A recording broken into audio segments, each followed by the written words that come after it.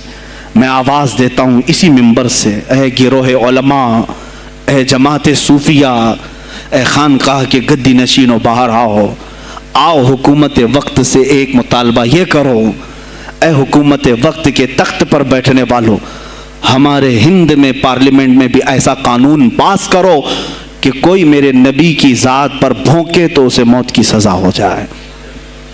ہم یہ چاہتے ہیں، اگر اس قانون کو تمہیں لانے میں کچھ زندگیوں کی ضرورت ہے تو یہ فقیر حاضر ہے اور میرے ساتھ بھی کچھ تمہارے لیے حاضر ہوئیں گے.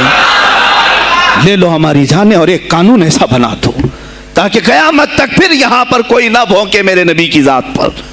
تم قانون صرف میرے نبی کے لیے نہیں، تم اپنے دیوی دیوتاؤں کے لیے بناؤ. شانتی سے رہو. ہم نے کبھی تمہارے خلاف بھونکا نہیں ہے، ہم نے کبھی دیوی دیوتاؤں کو چھیڑا نہیں ہے، اس لیے کہ اسلام اس کی اجازت نہیں دیتا. ہم گالی نہیں دیتے، ہم اسلام کی حقانیت سے بیان کرتے ہیں. لیکن خاموش رہنے کی یہ سزا ہمیں دی جا رہی ہے کہ ہمیں گالیاں دیتے دیتے یہ اب ہمارے نبی تک پہنچ گئے، ہماری ماں عائشہ صدیقہ تک پہنچ گئے اور ہمارے تمام اکابرین اسلاف تک پہنچ گئے. اور 25 کروڑ کی تعداد میں خاموشی یہ اچھی نہیں ہے میرے عزیزوں، اچھی نہیں ہے. آج افسوس اسی بات کا ہے جن کو اللہ تعالیٰ نے اپنے نبی کی نیابت عطا کی ہے، وہ نائب رسول ہیں یا کسی خانقاہ کے گدے نشین ہیں. تم یہ مت سمجھ لینا کہ تمہارے آبا و اجداد کمال کے تھے، بزرگان دین تھے، تم چھوٹے جاؤ گے. نہیں، سوال تو ہوگا، تمہیں سوال ہوگا، مجھ سے بھی ہوگا. میں یہ نہیں کہہ رہا ہوں کہ میں کوئی الگ ہوں، سوال ہوگا. آؤ سر جوڑ کر کے ہم اس سلسلے میں کوشش کریں. غوث پاک رضی اللہ تعالیٰ عنہ کا یہی میسج تھا. ہندوستان میں شہاب الدین غوری نے جو پرچم اسلام لہرایا وہ آج تک اس کی دین ہے کہ مسلمان زندہ ہیں، آپ مسلمان باقی ہیں. پوری دنیا میں نظام کو صحیح کرنے کے لیے آواز اٹھانا یہ بھی اولیاء کاملین کی بات ہے، ان کی صفات ہیں. صرف اپنی خانقاہ میں اللہ اللہ اور ذکر کرانا ہی ان کا کام نہیں تھا، وہ دلوں کو تو دھلتے ہی تھے، لیکن جو نظام سنبھال رہا ہوتا اس کی باغ ڈور کو بھی دھلتے تھے، اس کی بھی صفائی کرتے تھے. تو اللہ کا ڈر رکھنے والا کرسیوں پر آئے، جو کسی کا خون چوسنے والا نہ آئے. عزیزان گرامی وقار، اپنے سیاسی شعور کو بھی بیدار کرو، سیاست کو سمجھو. تم کب تک استعمال ہوتے رہو گے؟ اب اس میں علماء کو بھی آنا چاہیے کہ ان کے سیاسی شعور کو بیدار کرے. تمہارے ساتھ آج جو کھیل کھیلا جا رہا ہے، تم ہر ایک کی جے وجے کرتے ہوئے ہر پارٹی کے پیچھے جاتے ہو. تم نے آج تک اپنا قائد نہیں ڈھونڈا، اپنا قائد نہیں ڈھونڈا. اور ان کو دیکھو، وہ کہتے ہیں کہ اگر پیٹرول 200 لیٹر بھی ہو جائے تو ہمارے قائد تو یہی ہیں، اس لیے کہ ہمارا ہم مذہب ہے، وہ ہمارے مذہب کی بات کرتا ہے. تمہارا کون ہے میرے عزیز؟ تم کسی پر متفق نہیں ہوتے، اور جو تمہارے لیڈر ہیں وہ کسی اور کے پلو میں چھپے ہوئے ہیں، ہاں کسی اور کی گود میں بیٹھے ہوئے ہیں. جا جا کر کے یہ سارے مسلمانوں کو کسی اور کے ہاں بیچ کر کے آتے ہیں. یہ سیاسی شعور بیدار کرو. مجھے معلوم ہے میری یہ باتوں کا سب سے زیادہ ایکشن کون لے گا، مجھے معلوم ہے. سب سے زیادہ کس کو کھلبلی مچے گی وہ بھی مجھے معلوم ہے. اس لیے کہ میں ان سیکولر پارٹیوں کے بارے میں بول رہا ہوں جو چہرہ سیکولر بتا کر کے ہم آپ سب کے ووٹ لے کر کے چلے جاتے ہیں، اور پھر مجھے بتاؤ جن کو تم اپنا مسیحا سمجھ کر کے ان کے پیچھے جے جے کرتے گھومتے رہتے ہو، تمہارے مذہب پر آج کیا حملے نہیں ہوئے ہیں، کیا نہیں ہوئے؟ کشمیر آج تک جل رہا ہے. کہاں یہ کانگریس کیوں نہیں بات کرتی ہے جو پورے مسلمانوں کی مسیحا ہے؟ کہاں ہے وہ سماجوادی، وہ بی ایس پی، فلاں فلاں فلاں جو پارٹیاں جن میں سب مسلمان جاتے ہیں؟ کیا ان کو اتنا بھی شعور نہیں کہ وہ پارلیمنٹ میں اس کے خلاف بات کریں، کہیں کہ یہ مسلمانوں کے ساتھ ظلم ہو رہا ہے، ہم ان کے ووٹ لیتے ہیں؟ نہیں بات کریں گے. یہ صرف اور صرف تمہیں استعمال کرتے ہیں، اور انہیں معلوم بھی ہے ہم نے ان سب کو خریدا ہے. ان کے لیڈروں کے منہ میں اپنی زبان رکھی ہوئی، یہ کوئی بولے گا نہیں، انہیں معلوم ہے. تمہیں یہ اندازہ نہیں میرے عزیزو. آج میں بولوں تو لوگوں کو تکلیف ہوگی. کشمیر کے ایسے حالات ہیں، رو رہے ہیں وہاں پر. ایک مولانا ہیں، مسجد کے امام ہیں، انہوں نے کہا، باضابطہ حلفیہ کہا نوجوان میرے پاس نماز کے لیے آتا تھا، اس نے یہ کہا کہ حضرت کیا سوسائڈ کرنے کی اجازت ہے؟ کہا کیوں؟ کہا میرے گھر میں کچھ لوگ داخل ہوئے، میں ان کا نام ذکر نہیں کر رہا ہوں، کچھ لوگ داخل ہوئے، مجھے ہاتھ باندھ کر کے کھڑا کیا، میری ماں اور میری بہن کو ننگا کیا، میرے سامنے کپڑے اتارے اور ان کی عزت لوٹی، اور اس کے بعد مجھے ہاتھ کھول کر کے چھوڑ دیا. مجھے بتائیں اس کے بعد بھی جینے کا کوئی مقصد رہتا ہے؟ مجھے بتائیں اس کے بعد بھی جینے کا کوئی حاصل ہے؟ یہ سب تمہارے ساتھ بھی ہوگا. جہاں میجورٹی ان کی مسلمانوں کی تھی وہاں یہ ننگا ناچ کر کے دکھایا ہے, تو یہاں تو تم بہت قلت میں ہو, تمہارے ساتھ بہت کچھ ہو سکتے ہیں. اب بھی اگر خاموش رہے, اسی لیے میں بار بار کہتا ہوں اٹھو وہ گھر نہ حشر نہ ہوگا پھر کبھی, دوڑو کہ زمانہ چال اپنی چل گیا. تم اپنی سیاست کو منتخب کرو, تم اپنی قیادت کو منتخب کرو, اور اگر ابھی بھی سیاسی لاشعوری کی زندگی گزارتے رہو گے لقمے بنتے چلے جاؤ گے, یہ کھاتے چلے جائیں گے. بات میں سلطان الاولیاء غوث پاک کی کر رہا تھا, لیکن مجھے یہ حالات پر گفتگو ضرور کرنی ہے, اس لیے کہ مجھے معلوم نہیں ہے کہ میری زبان پر کب تالے لگائے جائیں گے یا میری گردن پر کب چھری پھیری جائے گی, مجھے اس کا اندازہ نہیں. لیکن اے مسلمانوں, تم میری ذات سے الجھتے ہو تو الجھ جاؤ, مجھے اگر بلیم کرتے ہو, تانے مارتے ہو تو مار لو.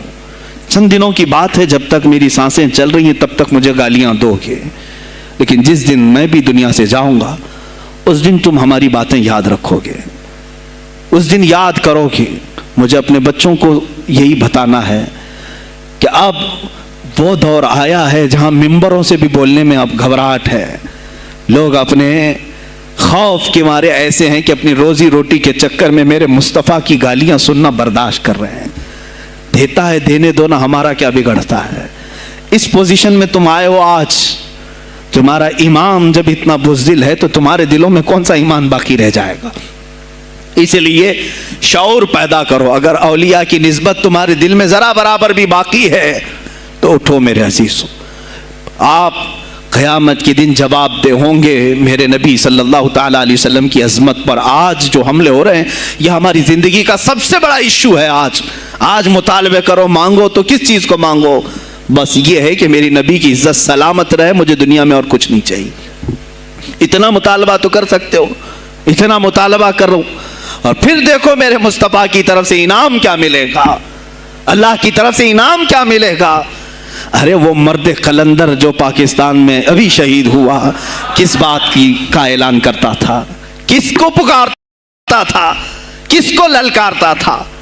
صرف یہی تو بات کرتا تھا کہ تاجدار ختم نبوت, اور میدان میں معذوری کے ساتھ بھی آ کر کہتا تھا لبیک یا رسول اللہ, اے اللہ کے رسول میں حاضر ہوں, میں حاضر ہوں, اپنی جان لے کر آیا ہوں.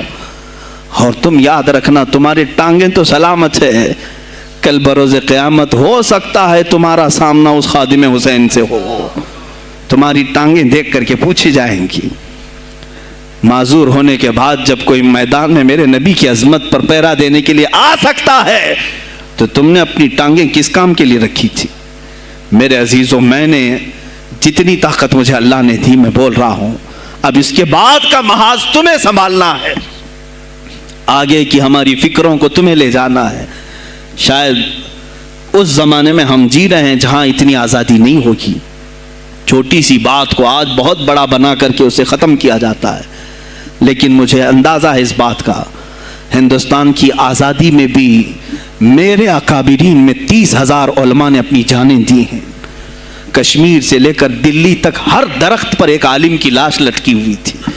ان کی جانیں, ان کی قربانیاں رائگاں نہیں گئیں. 70 سال سے ہم مزے لے رہے ہیں, ان کی قربانیاں ہیں. یہ علامہ فضل حق خیر آبادی کو انڈمان نکوبار پوری زندگی کے لیے قید کر کے ختم کر دیا گیا, مزار بھی وہیں پر ہے آج. تو آج مجھے اندازہ ہے اگر میں نے اس بات کی شروعات کی ہے, ہو سکتا ہے یہ جو کچھ بھی ہمارے ساتھ کریں, لیکن مجھے میرے رب ذوالجلال کی ذات پر یقین ہے. میں یہی کہوں گا, اے اللہ, اگر ہمارے مقدر میں شہادت ہے تو اس سے بہتر کوئی اور موت ہے نہیں. اے رب ذوالجلال, اس حالت میں دنیا سے اٹھا جب تو ہم سے راضی ہو. اگر تو نے ہمارے لیے ایک لمحے کے لیے بھی ناراضی ہے, مولا پھر ہمیں مہلت دے دے کہ تجھے راضی کر کے جائے, تجھے راضی کر کے جائے. میرے مصطفیٰ صلی اللہ تعالیٰ علیہ وسلم کو قبر میں ہمیں دیکھنا ہے, اس لیے ہم قبر میں جا رہے ہیں, لیکن اس حال میں دنیا سے جائیں کہ ان کی عظمت پر کچھ بول تو سکیں, ان کی ناموس پہ کچھ کر تو سکیں. عزیزان گرامی, سلطان الاولیاء شہنشاہ بغداد رضی اللہ تعالیٰ عنہ کی ذات پر جو ان کی کرامات ہیں وہ ساری چیزیں پھر کبھی میں ذکر کروں گا. آج اسی پر میں اختتام کرتا ہوں. اسی پر جیو اور اسی پر مرو، انہیں جانا انہیں مانا، نہ رکھا غیر سے کھا، للہ الحمد میں دنیا سے مسلمان گیا، آج لے ان کی پناہ، آج مدد مانگ ان سے، پھر نہ مانیں گے قیامت میں اگر مان گیا۔ اس لیے کہ رسول پاک صلی اللہ تعالیٰ علیہ وسلم کے سوا کوئی اس قیامت کے میدان میں تمہارا دستگیر نہیں ہے، جب تک وہ تیری سفارش نہ کریں اللہ بھی تجھ سے کلام کرنے والا نہیں ہے۔ جب امام اہل سنت نے یہاں تک کہہ دیا خلیل و نجی مسیح و صفی سبھی سے کہیں نہ بنی، یہ بے خبری کی خلق پھری کہاں سے کہاں تمہارے لیے، رسول پاک ہی کے لیے تم وہاں پر بھی اٹھائے جاؤ گے۔ میں یہی میسج دے کر کے جاؤں گا جو میرے مرشد گرامی نے آخری وقت دیا تھا، زندگی یہ نہیں کسی کے لیے، زندگی ہے نبی کی، نبی کے لیے، نہ سمجھ مرتے ہیں زندگی کے لیے، نہ سمجھ مرتے ہیں زندگی کے لیے، جینا مرنا ہے سب کچھ نبی کے لیے۔ بلحوث سن، سیم و زر کی بندگی اچھی نہیں، بلحوث کہتے ہیں ہوس کا پجاری، خواہشات کا پجاری، میرا مرشد یہ کہہ کر گیا ہے ہمیں، بلحوث سن، سیم و زر کی بندگی اچھی نہیں، ان کے در کی بھیک اچھی سروری اچھی نہیں، ان کے در کی بھیک اچھی سروری اچھی نہیں۔